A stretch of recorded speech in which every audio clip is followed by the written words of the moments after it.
राधे राधे दोस्तों, मैं रेणु कुमारी संपूर्ण हिंदी साहित्य में आपका फिर से स्वागत करती हूँ। रीतिकाल के 50 महत्वपूर्ण प्रश्नों को लेकर हम फिर हाजिर हैं। आज ये रीतिकाल का 6वां वीडियो है जिन प्रश्नों को हम हल कर रहे हैं। अगर आपने पहले के वीडियो नहीं देखे हैं तो उन्हें ज़रूर देखें और चैनल को सब्सक्राइब करें, वीडियो को लाइक करें। 251 नंबर का प्रश्न है हमारा और इस वीडियो का पहला प्रश्न, रीति कवि देव का पूरा नाम क्या था? देवसेन, देवराज, देवदत्त या फिर देवदास? तो बताइए, कवि देव का पूरा नाम क्या था? तो इनका नाम था देवदत्त। सा ऑप्शन सही हो जाएगा। अगला प्रश्न है, रीतिकालीन वह कौन सा कवि है जो अनेक आश्रयदाताओं के यहाँ भटकते हुए भी काव्य रचना में निरंतर प्रवृत्त रहा? रसलीन, देव, तोप या फिर पद्माकर?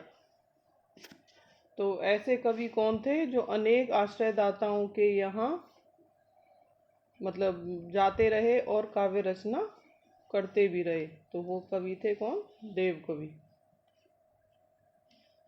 अगला प्रश्न है, देव रचित भाव विलास संबंधित है, अलंकार निरूपण से संबंधित ग्रंथ है ये, या फिर मनोविज्ञान से संबंधित, नीति से संबंधित, या फिर रस भेद, नायक नायिका भेद तथा अलंकार निरूपण से संबंधित? तो भाव विलास संबंधित है किससे? रस भेद और नायक नायिका भेद तथा अलंकार भेद से संबंधित ग्रंथ है।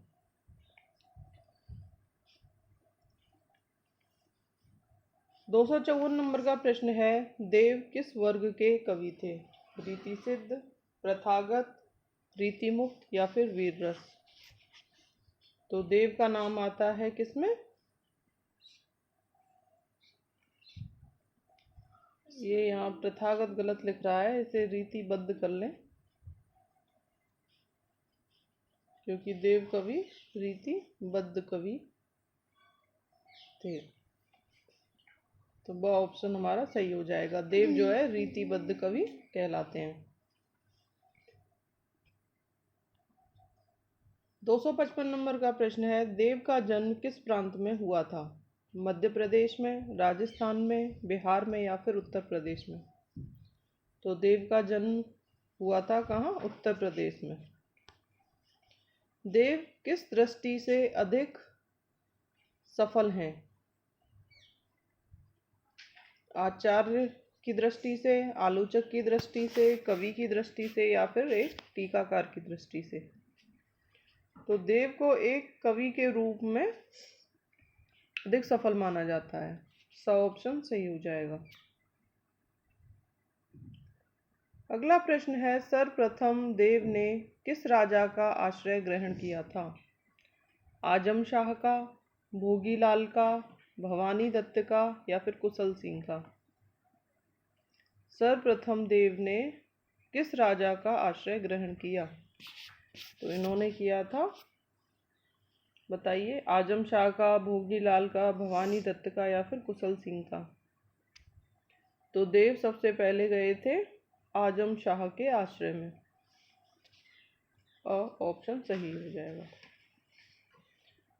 अगला प्रश्न है 258 नंबर, मतीराम किस रूप में अधिक लोकप्रिय हुए?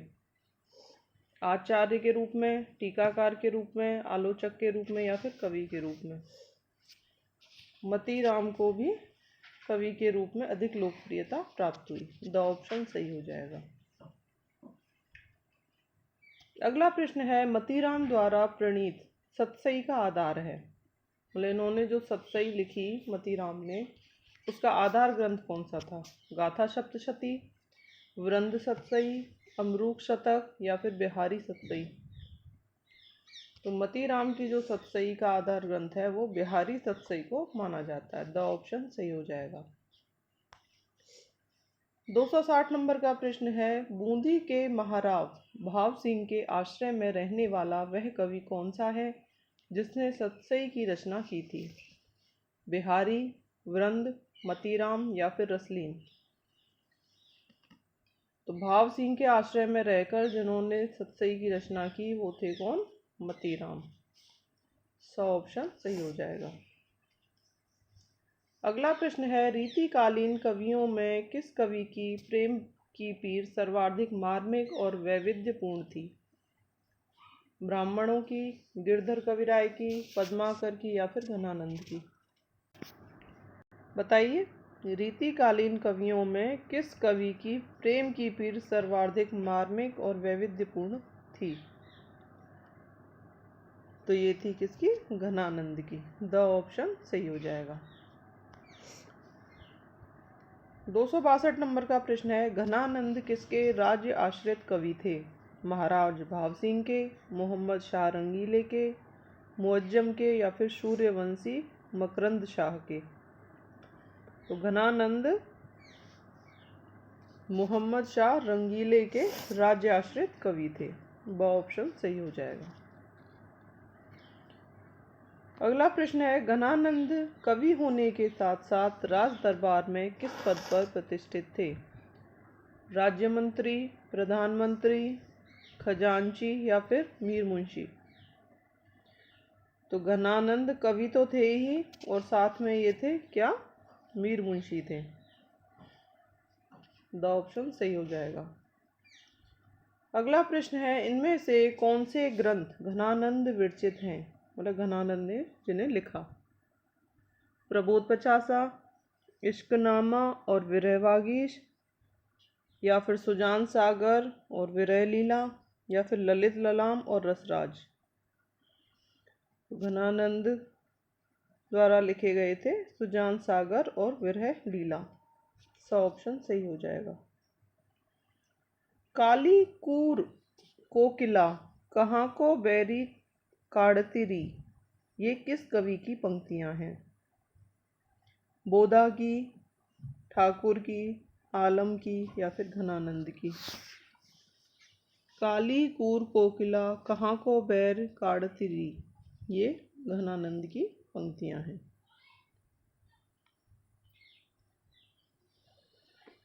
अगला प्रश्न है, घनानंद ने अपनी काव्य रचना में किस छंद का प्रयोग किया है? कवित्त सवैया का, रोला उल्लाला का, दोहा चौपाई का या छप्पे और कुंडलियां का? तो घनानंद ने अपनी काव्य रचना में जिस छंद का प्रयोग किया वो है कवित्त और सवैया छंद का। अगला प्रश्न है, घनानंद के काव्य की मूल प्रेरणा थी? कल्पना शक्ति, समाजकालीन समाज, प्रेमिका सुजान या फिर उनके आश्रयदाता? तो घनानंद की जो मूल प्रेरणा का स्रोत माना जाता है वो माना जाता है इनकी प्रेमिका सुजान को। 100 ऑप्शन सही हो जाएगा। अगला प्रश्न है, पंडित विश्वनाथ प्रसाद मिश्र द्वारा घनानंद की समस्त रचनाओं को संपादन किस ग्रंथ के रूप में हुआ है? घनानंद चैनिका, घनानंद वाणी, घनानंद सार या फिर घनानंद ग्रंथावली? तो पंडित विश्वनाथ प्रसाद मिश्र द्वारा घनानंद की रचनाओं का जो संपादन है वो घनानंद ग्रंथावली में किया गया है। अगला प्रश्न है, घनानंद का प्रेम वर्णन है स्वच्छंद प्रकृति का, बाह्य का, भोग परक का या फिर गूढ़ अंतर दार्शनिक रूप का? बताइए इसका उत्तर क्या सही होगा? घनानंद का प्रेम वर्णन है कौन सा? गूढ़ अंतर दार्शनिक रूप का। अगला प्रश्न है 270 नंबर का, घनानंद की वर्णन शैली प्रेम की अनिर्वचनीयता का, निष्ठुरता का प्रतिपादन करते समय सर्वाधिक प्रयोग करती है? किस चीज़ का? फैंटेसी का, विरोधाभासी का, बिंबों का या फिर प्रतीकों का?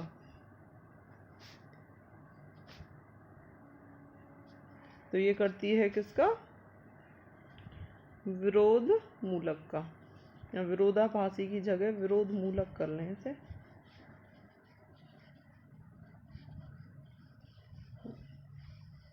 विरोध मूलक शैली का प्रयोग करती है। अगला प्रश्न है, मोहम्मद शाह रंगीले द्वारा निष्कासित किए जाने पर घनानंद वृंदावन जाकर किस संप्रदाय में दीक्षित हो गए थे? राधा वल्लभ संप्रदाय में, सखी संप्रदाय में, निम्बार्क संप्रदाय में या फिर निरंजनी संप्रदाय में? तो घनानंद ने निम्बार्क संप्रदाय को अपना लिया था और ये इसी में दीक्षित हो गए थे। 272 नंबर का प्रश्न है, घनानंद के काव्य में नायक अथवा श्री कृष्ण के लिए कौन सा शब्द बार बार प्रयुक्त हुआ है? मतलब घनानंद ने जो काव्य रचना की उसमें सर्वाधिक प्रयोग किस शब्द का किया? नायक के लिए या फिर कहें कृष्ण के लिए? सांवरे का, घनश्याम का, सजीले का या फिर सुजान का? तो घनानंद ने सुजान शब्द का सर्वाधिक प्रयोग किया है। अगला प्रश्न है, घनानंद के समूचे कवित्व में प्रेम की निष्ठुरता और परस्पर स्नेह संबंध को अभिव्यक्ति देने वाला बिंब कौन सा है?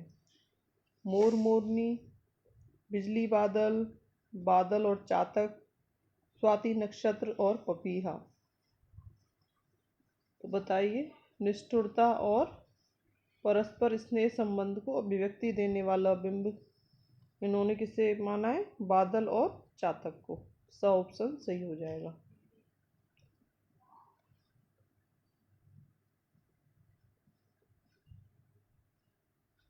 अगला प्रश्न है, रीति काल के पतन का क्या कारण था? जीवन निरपेक्षता, चमत्कार अतिशयता, अत्यधिक रसिकता या फिर उपयुक्त सभी? पतन का कारण माना है इन तीनों को ही, जीवन निरपेक्षता को, चमत्कार अतिशयता को और अत्यधिक रसिकता को। द ऑप्शन सही हो जाएगा। 275 नंबर का प्रश्न है, रूप के पर्व में ऐन्द्रिय आनंद का पान करके नयनोत्सव का रंग जिन कवियों में सर्वाधिक मिलता है वे हैं बिहारी भूषण सेनापति या फिर मतीराम घनानंद पद्माकर या बोधा ठाकुर आलम या फिर देव भिखारीदास और रसलीन?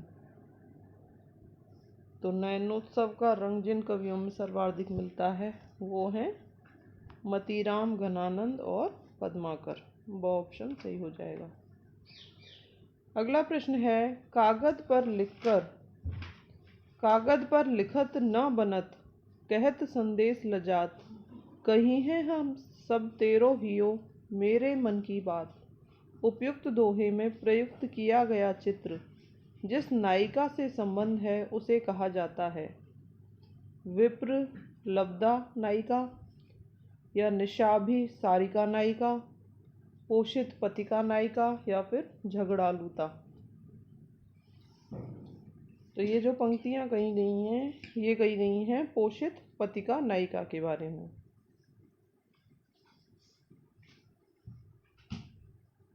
प्रीतिकालीन काव्य में जीवन का कौन सा पक्ष उपेक्षित रह गया? सामाजिक जीवन का, राजनीतिक जीवन का, आर्थिक जीवन का या फिर धार्मिक जीवन का? तो रीतिकाल में जितनी भी काव्य रचनाएं हुई उनमें सामाजिक जीवन की उपेक्षा कर दी गई, क्योंकि राजाओं के आश्रय में लिखकर तो काव्य रचना की गई थी, तो राजनीतिक जीवन का उसमें वर्णन किया ही गया है। और जितने भी कवि हुए उन्होंने अपने काव्य को मतलब अर्थ की दृष्टि से ही लिखा, तो आर्थिक जीवन भी है और कुछ हद तक उसमें श्रृंगारिकता के अधिक रचनाएं हुई थी, तो उसमें धार्मिक जीवन को भी सम्मिलित किया गया था। तो राजनीतिक, आर्थिक और धार्मिक इन सभी को सम्मिलित किया, लेकिन सामाजिक जीवन की उसमें उपेक्षा कर दी गई। ऑप्शन सही हो जाएगा। अगला प्रश्न है, बिहारी की वाग्विभूति के रचयिता हैं लल्लू लाल जी, मिश्र बंधु, ग्रियर्सन या फिर विश्वनाथ प्रसाद मिश्र? तो बिहारी की वाग विभूति जो रचना है ये लिखी विश्वनाथ प्रसाद मिश्र ने। अगला प्रश्न है, रीतिकालीन कवि को सर्वाधिक चिंता किसकी थी? अपने आश्रयदाता की, अपने समाज की, अपनी आने वाली पीढ़ी की या अपनी आजीविका की?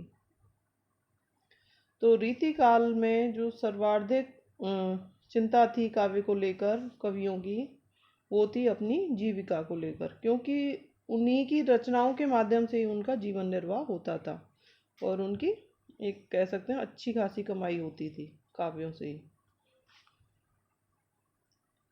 अगला प्रश्न है, रीतिकालीन कविता एक अभूतपूर्व उद्देश्य से लिखी जा रही थी, तो वो उद्देश्य क्या था? संरक्षक की विलासिता वृत्ति की संतुष्टि, या सार्वजनिक हित, आत्म खुशी के लिए, या फिर कलात्मक उत्कृष्टता प्राप्त करने के लिए? तो रीतिकालीन जो कविता थी उसका मेन जो उद्देश्य था वो था संरक्षक की विलासिता वृत्ति की संतुष्टि, मतलब जिसके संरक्षण में रहकर वो काव्य रचना करते थे उसी को संतुष्ट करना। अगला प्रश्न है, रीति की अविरल परंपरा किस कवि से चली मानी जाती है?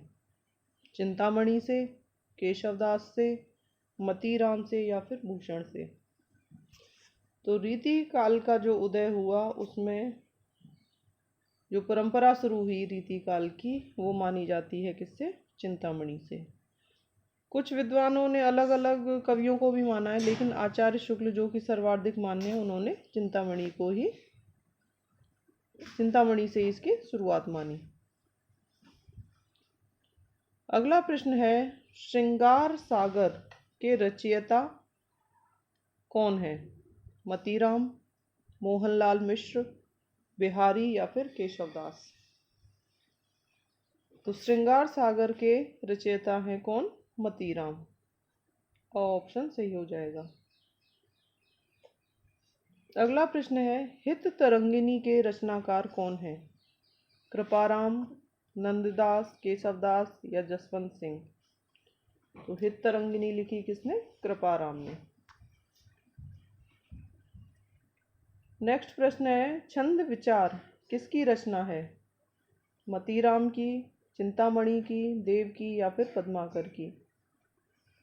तो छंद विचार के रचनाकार कौन है? ये है चिंतामणि। अगला प्रश्न है, आँखिन मूंदवे के मिस आनी अचानक पीठी लगावे, यह पंक्ति किसकी है? मतीराम, चिंतामणि, केशवदास या फिर बिहारी? तो ये पंक्तियां हैं मतीराम की। आँखिन मूंदवे के मिस आनी अचानक पीठी उरोज लगावे, यहाँ पे एक थोड़ा मिस हो गया है, यहाँ पे उरोज भी है, तो मतीराम सही हो जाएगा। अगला प्रश्न है, विनय शतक किसकी रचना है? देव की, भिखारीदास की, तोष की या फिर सेनापति की? तो विनय शतक है तोष कवि की रचना। अगला प्रश्न है, विष्णु विलास के रचनाकार हैं सूदन, लाल कवि, पद्माकर या फिर भूषण? तो विष्णु विलास के रचनाकार हैं लाल कवि, ब ऑप्शन सही हो जाएगा। प्रसारणव किसकी रचना है? कुलपति मिश्र की, मंडन मिश्र की, सुखदेव मिश्र की या फिर भानुदेव मिश्र की? तो रसार्णव रचना है किसकी? सुखदेव मिश्र की। अगला प्रश्न है, नैषद चरित्र के रचनाकार हैं कुलपति मिश्र, मंडन मिश्र, देव या फिर गुमान मिश्र? तो नैषद चरित्र लिखी किसने? गुमान मिश्र ने। द्रोण पर्व किसकी रचना है? लाल कवि की, देव कवि की, कुलपति मिश्र की या फिर पद्माकर की? तो द्रोण पर्व रचना है कुलपति मिश्र की। लक्षण श्रृंगार के रचनाकार हैं चिंतामणि, बिहारी, आलम या फिर मतीराम। लक्षण श्रृंगार के रचनाकार पूछे गए हैं तो ये हैं कौन? मतीराम। कृपा कांड किसकी रचना है? बोधा की, ठाकुर की, घनानंद की या फिर सूदन की? तो कृपा कांड के रचनाकार हैं कौन? घनानंद। रस केली वल्ली के रचयिता कवि कौन है? घनानंद, ठाकुर, मतीराम या फिर पद्माकर? तो रस केली वल्ली के रचनाकार हैं कौन? घनानंद। अगला प्रश्न है, हिंदी साहित्य का प्रथम काव्य शास्त्रीय पहली काव्य कृति कौन सी मानी जाती है? यहाँ पे ये पहला काव्य शास्त्र ग्रंथ है। हिंदी साहित्य का पहला काव्य शास्त्रीय ग्रंथ, इसके बजाय यहाँ पे काव्य शास्त्रीय ग्रंथ। रसिक प्रिया, नैषद चरित, लक्षण श्रृंगार या फिर कवि प्रिया? तो बताइए, प्रथम काव्य शास्त्रीय ग्रंथ पूछा गया है तो वो है कौन? कवि प्रिया। अगला प्रश्न है, करुणाभरण श्रुति भरण का संबंध निम्नलिखित में से किससे है? अलंकार से, छंद से, रस से या फिर नायक नायिका भेद से? तो करुणाभरण श्रुति भरण ये एक अलंकार ग्रंथ है। अगला प्रश्न है, वीर सिंह देवचरित किस कवि की रचना है? चिंतामणि की, ठाकुर की, पद्माकर की या फिर केशवदास की? तो वीर सिंह देवचरित रचना है केशवदास की। अगला प्रश्न है, वेद में बखानी तीन लोकन को ठकुरानी ये पंक्तियां किसकी हैं?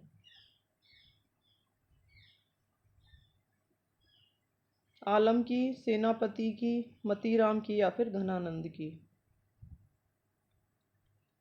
तो ये पंक्तियां हैं किसकी? सेनापति की। वेद में बखानी तीन लोक को ठकुरानी। अगला प्रश्न है, फागु की भीर अमीरन में गही गोविंद ले गई भीतर गोरी इन पंक्तियों के कवि कौन हैं? सूदन, चिंतामणि, पद्माकर या फिर बिहारी? तो ये है पद्माकर की पंक्तियां। अगला प्रश्न है, क्यों इन आँखिन सो निहसंक है मोहन को तन पानीय पीजे पंक्ति के रचनाकार हैं? लाल कवि, मतीराम, बोधा या फिर ठाकुर? तो इन पंक्तियों के रचनाकार हैं मतीराम। आखिरी प्रश्न है हमारा इस वीडियो का 300 नंबर का प्रश्न, डाढ़ द्रुम पलना बिछोना नव पल्लव के सुमन झंगुला सोहे तन छवि भारी दे पंक्ति के कवि हैं? बोधा, रसलीन, देव या फिर सेनापति? तो इन पंक्तियों के रचनाकार हैं देव कवि। 300 प्रश्न हमारे पूरे होते हैं दोस्तों, और अभी हमारे 2 वीडियो और आएंगे प्रीतिकाल से संबंधित जो प्रश्न हैं उनसे। आपको मेरा प्रयास कैसा लगता है ये ज़रूर बताएं, और संपूर्ण हिंदी साहित्य चैनल को सब्सक्राइब करें और नोटिफिकेशन ज़रूर दबाएं, जिससे आने वाली वीडियो आपको तुरंत मिल सके। धन्यवाद दोस्तों। राधे राधे।